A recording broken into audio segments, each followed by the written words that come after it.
महाराष्ट्राच्या राजकारणात झाला सगळ्यात मोठा भूकंप. 10 मंत्री साथ सोडणार, वहिनींकडे पदभार असूनही सत्ता येणार नाही अशी चर्चा होऊ लागली. राज्याच्या राजकारणात एक अशी धक्कादायक बातमी समोर आलीये जिने संपूर्ण राज्यात खळबळ उडालीये. महाराष्ट्राच्या राजकारणाने अनेक चढउतार पाहिले, अनेक वादळं अंगावर घेतली, पण सध्या मुंबईच्या मंत्रालयातून अशी बातमी समोर आलीये ती खरं तर साधी बातमी नाहीये, तर ती खूप रहस्यमय अशी बातमी आहे. राज्यात अर्थसंकल्पीय अधिवेशन सुरू आहे. साधारणपणे 2 ते 3 दिवसांपासून ते सुरू आहे. पण अर्थसंकल्पीय अधिवेशनात सगळ्यांचं लक्ष अर्थसंकल्पाकडे नसून ते त्या रिक्त झालेल्या खुर्चीवर आहे की जिचा विचार प्रत्येकाच्या मनात आहे. दादांच्या जाण्याने महाराष्ट्राच्या राजकारणात एक पोकळी निर्माण झाली. खरं तर राष्ट्रवादी पक्ष पोरका झाला होता. दादांचा पक्ष कोण सांभाळणार? त्यावेळेस सुनेत्रा वहिनी पुढे येऊन त्यांनी शपथ घेतली. खरं तर त्यांच्या पक्षातले काही लोक बंडखोरी करण्याच्या मागे होते. अशी चर्चा होत असतानाच त्यांनी समोर येऊन पक्षाचे सूत्र आपल्या हातात घेतली, उपमुख्यमंत्री पदाची शपथ घेतली खरी. पण आता 10 मंत्री साथ सोडणार. शपथ घेतली पण सत्ता गेली, असं आता बोललं जाऊ लागलं आहे. अचानक असं काय झालं की अशी चर्चा फुटलीये? एक अशी चर्चा जी राजकीय वर्तुळात दबक्या आवाजात सुरू आहे, ती म्हणजे सुनेत्रा पवार, राज्याच्या पहिल्या महिला उपमुख्यमंत्री, आज सुरक्षित आहेत का? हे संरक्षण केवळ शारीरिक नाही तर ते राजकीय आणि कौटुंबिक देखील आहे. पण इथेच एक मोठा ट्विस्ट आहे. शपथ तर झाली पण सत्ता गेली, असं नेमकं का म्हटलं जातंय? ज्यावेळी संपूर्ण महाराष्ट्र शरद पवारांच्या चालीकडे पाहत होता तेव्हा पडद्यामागचा महाचाणक्य आपला गेम करून गेला होता. आता 10 मंत्री साथ सोडणार अशी चर्चा का सुरू झालीये? वहिनींच्या अडचणीत वाढ होणार आहे अशा चर्चांना उधाण आले आहे. आजच्या या विशेष भागात आपण पडद्यामागे घडणाऱ्या रहस्यांचा पडदा उघडणार आहोत. खरं तर या खेळाची सुरुवात झाली होती जेव्हा अजितदादांच्या अपघाताची बातमी वाऱ्यासारखी पसरली. संपूर्ण महाराष्ट्र हादरला होता. राष्ट्रवादीचे कार्यकर्ते दिशाहीन झाले होते. पण अशाही परिस्थितीत एक चेहरा अतिशय संयमी, संवेदनशील आणि शांत होता. तो चेहरा होता देवेंद्र फडणवीस. लोकांना वाटलं की हा केवळ एक भावुक क्षण आहे. फडणवीस केवळ मदतीसाठी धावून आले आहेत. पण तिथेच चाणक्याच्या रणनीतीची पहिली पायरी रचली गेली होती. त्यांनी परिस्थिती हाताळताना जो संयम दाखवला त्याने अनेकांची मनं जिंकली. दादा गेले पण मागे सोडून गेले एक मोठं राजकीय प्रश्नचिन्ह. फडणवीसांनी या दुःखाच्या वातावरणातही अतिशय तोलून मापून आपली पावलं टाकायला सुरुवात केली होती. कोणालाही संशय येणार नाही अशा पद्धतीने त्यांनी राष्ट्रवादीच्या अंतर्गत गोटात आपली विश्वासार्हता निर्माण केली. अधिवेशनाची सुरुवात झाली तीच मुळी एका जड अंतःकरणाने. स्वर्गीय अजितदादांच्या शोकप्रस्तावावर बोलताना प्रत्येक नेत्याच्या डोळ्यात पाणी होतं. पण राजकारणात शब्दांना आणि त्यातील सुप्त संकेतांना खूप महत्त्व असतं. राज्याचे मुख्यमंत्री देवेंद्र फडणवीस यांनी जेव्हा दादांचं वर्णन केलं तेव्हा त्यांनी एक असं वाक्य वापरलं जे आज संपूर्ण महाराष्ट्रात चर्चलं जातंय. ते म्हणाले, अजितदादा हे महाराष्ट्राने न पाहिलेले असे सर्वोत्तम मुख्यमंत्री होते जे महाराष्ट्राला मिळू शकले नाहीत. हे वाक्य केवळ श्रद्धांजली नव्हतं, तर ते एका मोठ्या राजकीय प्रवासाचं विश्लेषण होतं. त्यांच्या प्रशासकीय कौशल्याचा आदर करतानाच फडणवीसांनी एक सुप्त संदेश दिला होता की आता या वारसाचा खरा रक्षक मीच आहे.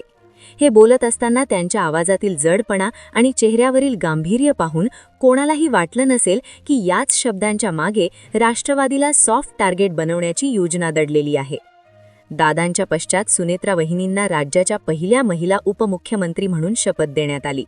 राजभवनाचा तो दरबार हॉल टाळ्यांच्या कडकडाटाने घुमून निघाला. सुनेत्रा वहिनींच्या चेहऱ्यावर जबाबदारीचा भाव होता.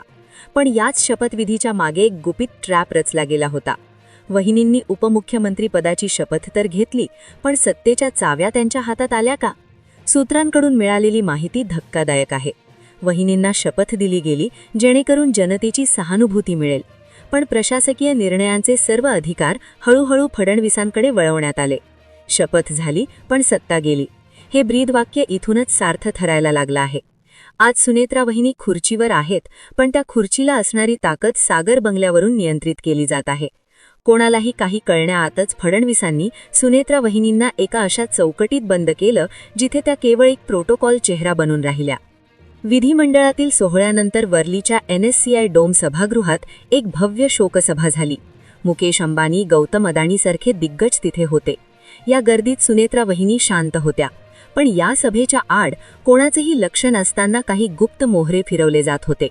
ज्यावेळी संपूर्ण महाराष्ट्र आणि माध्यमे शरद पवार काय करणार, राज्यसभेच्या निवडणुकीत पवारांचा पावर दिसणार का यात गुंग होते, तेव्हा फडणवीस राष्ट्रवादीच्या आमदारांशी संवाद साधत होते. प्रफुल्ल पटेल आणि सुनील तटकरे यांसारख्या नेत्यांना विश्वासात घेऊन फडणवीसांनी अशी तटबंदी रचली की सुनेत्रा वहिनी स्वतःच्या पक्षात एकाकी पडू लागल्या. लोकांनी शरद पवारांच्या चालीवर लक्ष केंद्रित केलं होतं, पण महाराष्ट्राचा हा चाणक्य कोणालाही न समजता संपूर्ण गेम फिरवून गेला होता. असं म्हणतात की भारतीय जनता पक्ष कोणतीही गोष्ट घाईत करत नाही.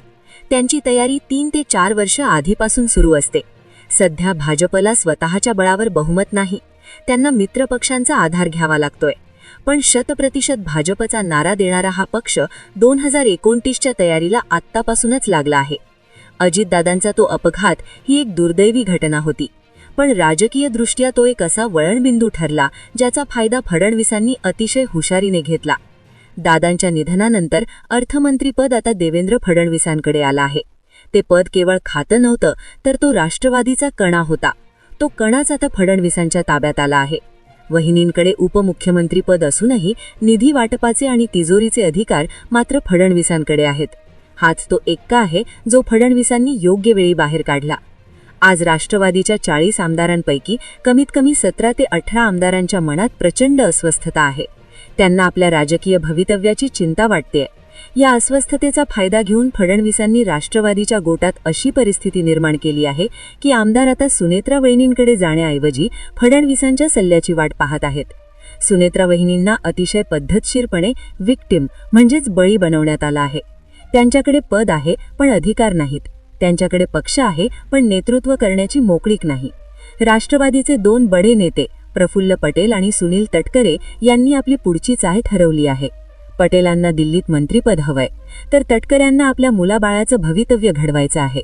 या वैयक्तिक स्वार्थाच्या खेळात सुनेत्रा वहिनींना एकटं पाडलं जात आहे.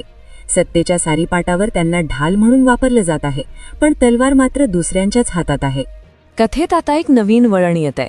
वर्षा बंगल्यावर राज्यसभेच्या उमेदवाराबद्दल महत्त्वाची बैठक सुरू आहे. पार्थ पवार यांचं नाव चर्चेत आहे. पण पार्थ पवारांना राज्यसभेवर पाठवणं ही सुनेत्रा वहिनींची शक्ती वाढवण्यासाठी आहे की त्यांना महाराष्ट्राच्या राजकारणातून दूर करण्यासाठी? तरुण आणि शीघ्रकोपी म्हणून ओळखले जाणारे पार्थ पवार ही जबाबदारी कशी पेलतील? 2-3 दशकं राजकारण केलेल्या ज्येष्ठ नेत्यांना पार्थ पवारांच्या नेतृत्वाखाली काम करणं जमेल का? की याच मुद्द्यावरून राष्ट्रवादीत लोटस ऑपरेशन 2ला सुरुवात होईल? जय पवार यांचा स्वभावही काहीसा असाच आहे.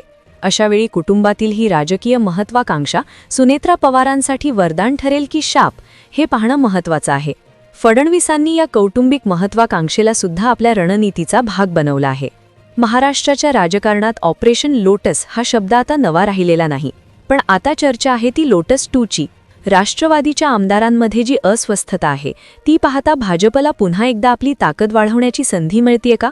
अनेक मंत्री जसे की धनंजय मुंडे किंवा माणिकराव कोकाटे हे सध्या देवाभाऊ म्हणजेच देवेंद्र फडणवीस यांच्या आशीर्वादाकडे डोळे लावून बसले आहेत. जर राष्ट्रवादीचे हे आमदार आणि नेते हळूहळू भाजपच्या जवळ गेले तर सुनेत्रा पवारांचे नेतृत्व धोक्यात येऊ शकतं. ही केवळ राजकीय भीती नाही, तर ही एक अशी शक्यता आहे ज्याकडे दुर्लक्ष करणं राष्ट्रवादीला महागात पडू शकतं. CID तपास किंवा इतर यंत्रणांच्या चौकशांचा ससेमिरा मागे लागण्यापेक्षा भाजपसोबत जाणं अनेक नेत्यांना सोयीचं वाटतंय. फडणवीसांनी कोणावरही थेट आरोप केला नाही, कोणालाही विलन ठरवलं नाही, पण त्यांनी अशी परिस्थिती निर्माण केली की प्रत्येक रस्ता भाजपच्या दिशेनेच जातो. आता आपण कथेच्या शेवटच्या टप्प्यावर आहोत. अजितदादांच्या निधनानंतर निर्माण झालेलं हे वादळ सुनेत्रा पवारांना कुठे घेऊन जाणार, हा खरा सस्पेन्स आहे. तपास यंत्रणांकडून मिळालेल्या काही गोपनीय माहितीनुसार राष्ट्रवादीच्या अंतर्गत गटात आता प्रचंड फाटाफूट होण्याची शक्यता आहे. सुनेत्रा पवारांना सर्वात मोठा धोका हा बाहेरून म्हणजेच भाजपकडून दिसत असला तरी तो प्रत्यक्षात अदृश्य आहे. कारण भाजपने त्यांना सन्मान दिलाय पण सत्ता काढून घेतलीय. खरा धोका हा घरातून आणि पक्षामधूनच असण्याची शक्यता नाकारता येत नाही. ज्या सहकार्यांवर दादांनी विश्वास ठेवला तेच आता स्वतःच्या अस्तित्वासाठी सुनेत्रा वहिनींच्या नेतृत्वाचा बळी देणार नाहीत ना? शपथ झाली पण सत्ता गेली हा केवळ योगायोग नाही, तर तो एका महाचाणक्याने रचलेला मास्टर प्लॅन आहे. महाराष्ट्राच्या या राजकीय थरारपटाचा शेवट अद्याप गुलदस्त्यात आहे, पण एक गोष्ट निश्चित, येणारे काही दिवस हे केवळ राष्ट्रवादीसाठीच नाही तर सुनेत्रा पवारांच्या राजकीय अस्तित्वासाठी अग्निपरीक्षा ठरतील. मित्रांनो, राजकारण हे क्रूर असतं आणि त्यात भावनेपेक्षा संधीला जास्त महत्त्व असतं. सुनेत्रा पवार आज ज्या वळणावर उभ्या आहेत तिथे त्यांच्यासमोर एकीकडे दिग्गज उद्योगपती आणि नेत्यांची मांदियाई आहे, तर दुसरीकडे स्वतःच्याच पक्षातील अस्वस्थता. कोणालाही काही कळण्याच्या आत फडणवीसांनी जो गेम केला तो पाहता त्यांना आधुनिक महाराष्ट्राचे चाणक्य म्हणणं चुकीचं ठरणार नाही. मित्रांनो, आत्तापर्यंत तुम्ही जे ऐकलं ते ऐकून कदाचित तुमच्या मनात प्रश्नाचं चक्र सुरू असेल, पण थांबा, इथे एक गोष्ट समजून घेणं अत्यंत गरजेचं आहे. राजकारण हे नेहमी दिसतं तसं नसतं. आता जी आपण चर्चा केली आहे ती सर्व सध्याच्या राजकीय घडामोडींवर आधारित केवळ एक तर्क आणि शक्यता आहे.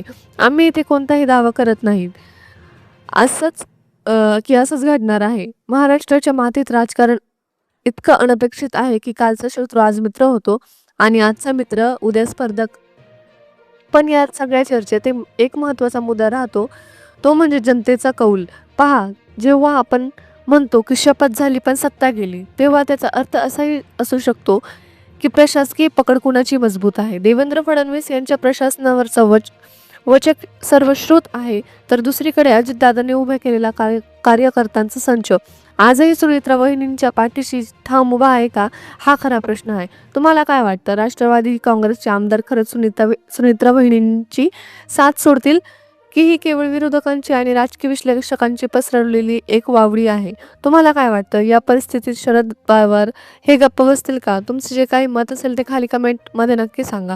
तुमच्या प्रत्येक कमेंटमुळे आम्हाला कळतं की महाराष्ट्राच्या जनतेला नेमकं काय वाटते. राजकारणात अनेकदा वावड्या उठवल्या जातात जेणेकरून समोरच्या पक्षाची ताकद आजमावता येईल. लोटस ऑपरेशन 2च्या चर्चेत यास कदाचित मानसिक दबाव बनवण्याचा भाग असू शकतो. पण एक गोष्ट मात्र नक्की, अजितदादांच्या अनुपस्थितीत सुनेत्रा वहिनींसमोर असलेलं आव्हान हे मला एवढं मोठं आहे.